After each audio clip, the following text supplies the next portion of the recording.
Oh boy. Good morning, everybody. It's me, your definitely British boy here. Welcome to Update Week.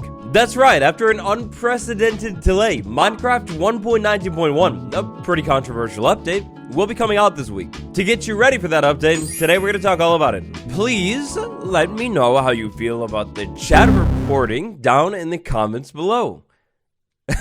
No, I'm kidding. Tell me about Allay duplicating. Do you like that or do you not?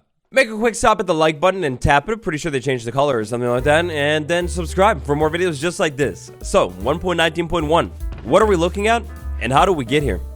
How did we get here? Good question. Minecraft 1.19.1 was developed over the course of one snapshot, 6 pre-releases, and 2 release candidates. But things didn't go in order. For the first time ever, most likely because of the controversy, we went from snapshot to pre-release to release candidate, back to pre-releases, and then eventually to another release candidate. If you understand the flow of Minecraft development, that's not how it works. You tell a professional and they'll tell you what's wrong.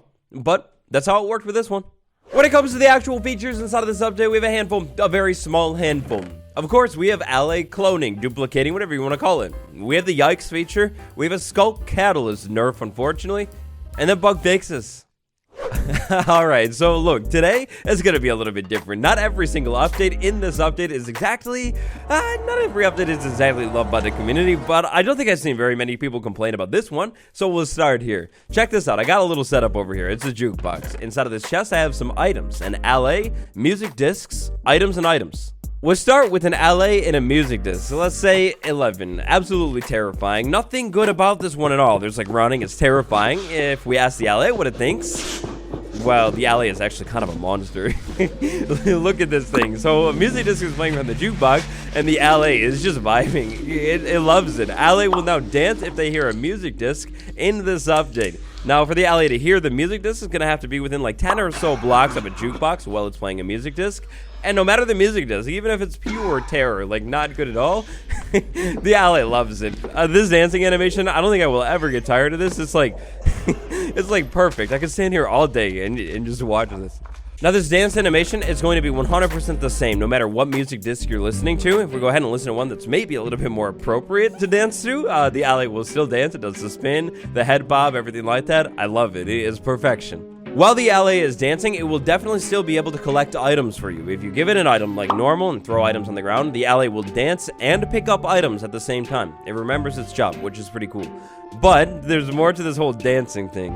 If I go ahead and have an Allay dancing to music and then give it an amethyst shard, all of a sudden I have 2 Allay. The Allay has duplicated, it's essentially bred with itself. Now we have 1 Allay that turned into 2 Allay, which is amazing. Now a little tip, when you do this, immediately give that new Allay an item, otherwise it might fly away. Not good, could be hard to get. And it's a brand new Allay. Allay number 1 exists still and is exactly the same as before. Allay number 2, it's a brand new Allay. Yeah, this music seems like evil villain music or something like that, right? Now, when you go ahead and duplicate or clone an Allay, it's essentially the same as spawning a new Allay in your world. When you do this process, the Allay does not need to be holding an item either. I recommend having it hold an item so it stays nearby, but it doesn't have to. Also, this Allay can actually be on a lead as well. If you're really trying to control the situation here, an Allay on a lead on the fence post, listening to the music, give it the shard, and you have a new Allay. Let's say I had an Allay that was mine, it had an item, and it also had a name. When I replicate this Allay, the new Allay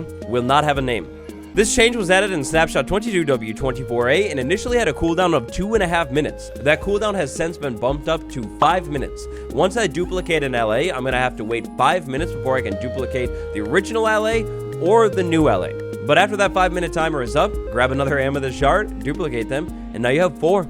It's a really cool mechanic, and if you have an amethyst farm set up, maybe you already have a couple Allay that you found in 1.19, this is actually kind of insane. You could easily have like a million Allay. If you're fascinated with the Allay and you'd like to learn everything there is to know about it, check out the Everything series on this thing after this video. Music, stop it. It's not appropriate for this next part. This is not good. Well, I guess I should say the community's reaction to this is not good. Player chat reporting. It's a brand new mechanic in 1.19.1. Added in Snapshot 22W24A and expanded in Minecraft 1.19 pre-release 1, chat reporting. Okay, so opinion aside, let's just go ahead and check out how this works. First things first, I'm inside of my server right now, and this person is in my server talking about beans nonstop. Let's say beans represent some kind of vague, intense, insane ideology. Like, maybe it's like just very, very offensive. It's not good. If I was having a problem with this person talking about whatever they were talking about, I have an option that is called player reporting. Now, you can access this option inside of the pause menu right there, or in-game inside of the player interactions menu. So inside of player interactions, I have me right down there, and then I have the imposter talking about beans. Remember, intense ideology. Like, very, very offensive, not good at all. Mike is even looking at it saying, like, what are you talking about?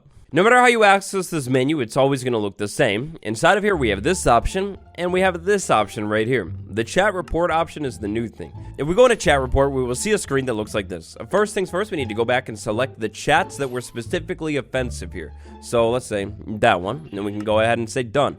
Then I can go ahead and categorize this into one of these categories right there. If we choose one of these categories, we get a little bit of a description as to what that category is. So maybe you're confused or something, don't know what to choose, and check it out.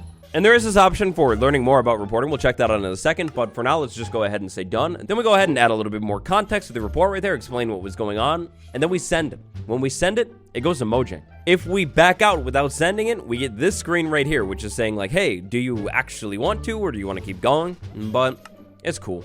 It's cool, Vital. You look soulless and emotionless, but today it's fine. What happens if somebody came on the server, was saying bad things, and then just dipped out before you can report them? Well, actually, that's the thing. You can still report them, even if they're not on the server. Inside of the categories screen, we have this button that says learn more about reporting. What's that? That button gives you a link. That link takes you to this web page right here. It's basically a back article on chat reporting, basically explaining how it works and their thought process behind it. Our games bring millions of players together from all over the world, and all united by a goal of crafting, exploring, and having fun. That's why it's so important that our games are a safe, welcoming place for all players. Then there's a little bit more information, kind of explaining what the devs were thinking with this change here, a little bit about submitting a report. Next up, we see those same categories that we saw in game for reporting chats. Then we see the lifetime of a chat report, which is basically like what happens. It starts with the report, goes over to the moderation team, and then they take action, reviewing reports, abuse of the chat reporting system. So there's tons of information here. The important thing to know is that if action is taken, the offending player's account is suspended from online play for some duration of time, or in extreme cases, forever. Forever, ever. Oh, but wait, there's more. If you thought we were done talking about the chat stuff, you're wrong. There's a little bit more. We have tons and tons of technical changes having to do with this chat stuff in 1.19.1. Here are some of them from pre-release 5. Here is one more from 1.19 pre-release 6, 1.19.1 pre-release 4, and 1.19.1 pre-release 3 also changed this stuff right here.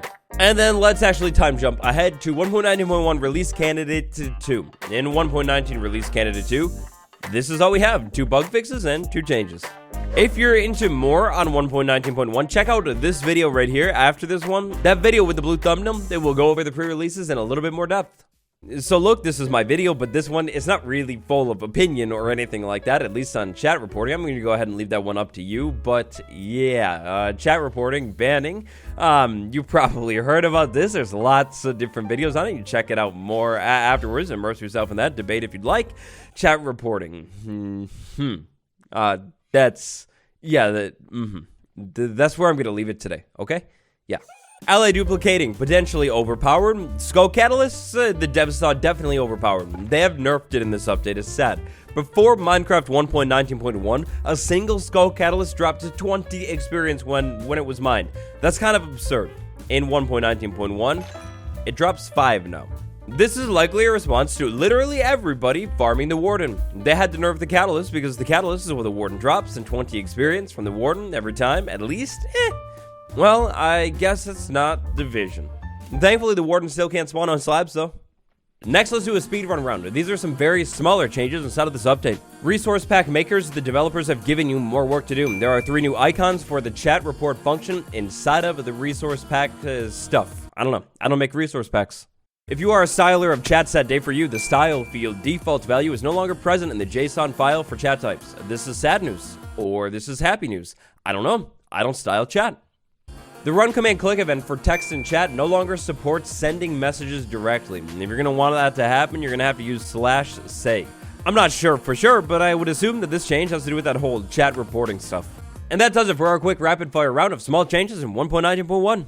So for changes inside of 1.19.1, that's actually just about it, aside from bug fixes. The 1.19.1 update looks like it fixes about 36 bugs total. Most of these bugs, they have to do with the chat stuff. We start with some villager stuff. There are a couple villager bug fixes inside of this update. Some of these villager bug fixes, like MC bug 177505, have existed in the game for a while, before 1.19. That bug that I just listed off has to do with keyword villagers. Keyword villagers could work at the wrong station, meaning their trades would not refill, which isn't good. Nitwit villagers, which, sorry about this, can't find any, but Nitwit villagers are continuing to be eternally suppressed. Nitwit villagers had a bug where they could actually get a job somehow. Yep, that's impossible now. Kind of related to the villager, I guess, Trader Llamas had a bug where they would continue spitting at their target after their target went away. That doesn't happen anymore. But look, to say it's all villagers would be a sick, cold, and disgusting lie. That's not the case here. Some of the other bug fixes have to do with other things, including the frog. The frog had 2 bugs that were fixed in this update. One of the bugs had to do with the frog spawn. The frog spawn wouldn't be laid on waterlogged blocks ever. As you can see here, that's fine now. Waterlogged blocks are cool. However, if you're trying to trick the frog somehow, like I have waterlogged slabs and I want them to lay the frog spawn on top of the slab, it won't work. They're too smart. Frogs will also not lay frog spawn in flowing water anymore. Or at least they shouldn't. Yikes. Another kind of interesting bug fix that might affect your gameplay a little bit, depending on what your game rules are, is this one right here. Game rule mob griefing false. So, you know, like creepers won't blow things up, stuff like that. If you have that game rule set to false, the Allay will no longer pick up items. So that could be a small problem for you. But technically, by the definition of mob griefing, you know, mobs changing in your world, that's how it should work. If you're into the ins and outs of every single bug fix, a connoisseur of the finest of details, check it out over on the Minecraft wiki. These are all of the bug fixes fixed in this update. An interesting one is this one right here. Poor audio quality compared to 1.18.2. Well, not anymore.